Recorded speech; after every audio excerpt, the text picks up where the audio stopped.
भगवान शिव ने माँ पार्वती को बताए थे सफलता के ये मंत्र। महादेव के पास हर समस्या का समाधान होता है। उनकी कृपा दृष्टि जिस पर बनी रहती है वो व्यक्ति कभी भी गलत राह पर नहीं चलता। इसीलिए कहा जाता है कि सफलता अर्जित करनी है तो भगवान शिव की दिशा निर्देश को समझना जरूरी है। महादेव सदैव अपने भक्तों का मार्गदर्शन करते हैं। उनको सही राह दिखाना और आध्यात्मिक जीवन की तरफ चलने के लिए प्रेरित करना वे कभी नहीं भूलते। अगर भक्त हमेशा भगवान शिव के बताए मार्ग पर चलेंगे तो उनको कभी निराशा हाथ नहीं लगेगी और वे सदैव खुश और कुशल रहेंगे। शिव की राह पर चलकर किस प्रकार से सफलता अर्जित की जा सकती है। प्राचीन काल में एक घटना का वर्णन काफी बार किया गया है, जिसमें भगवान शिव माता पार्वती को बता रहे हैं कि किस प्रकार से सफलता मिल सकती है। एक बार माता पार्वती ने भोलेनाथ से कहा कि आध्यात्मिक जीवन में सफलता कैसे अर्जित की जा सकती है। तब भगवान शिव ने 6 सूत्र बताए थे सफलता पाने के। विश्वास। भगवान शिव कहते हैं कि अपने ऊपर विश्वास रखना जरूरी है। हम किसी मंजिल को आसानी से हासिल कर सकते हैं अगर हम खुद पर विश्वास रखेंगे। वहीं अगर हम निराशावादी होंगे और अपने आप को दूसरों से कम आंकेंगे तो लक्ष्य प्राप्ति कठिन हो जाएगी। श्रद्धा।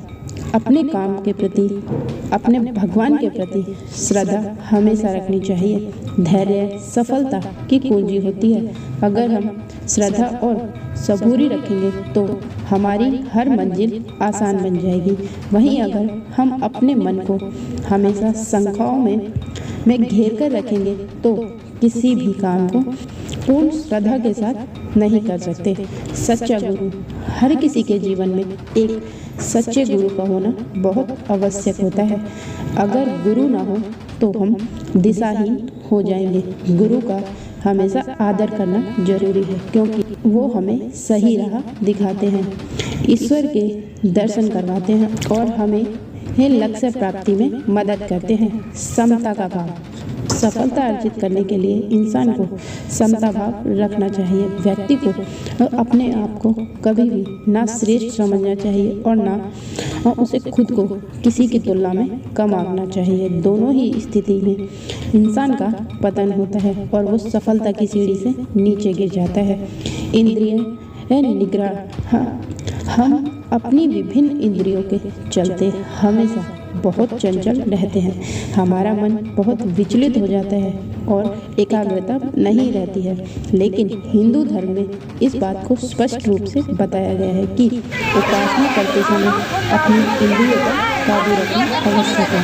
इसी प्रकार अगर सफलता चाहिए तो अपने मन को स्थिर रखना सीखना चाहिए। सात्विक भोजन। ऐसा कहा जाता है कि आप जिस तरीके का अन्न ग्रहण करते हैं आपका आचरण भी वैसा ही हो जाता है। इसीलिए भोलेनाथ कहते हैं कि अगर सफलता चाहिए तो हमेशा सात्विक भोजन ही ग्रहण करें।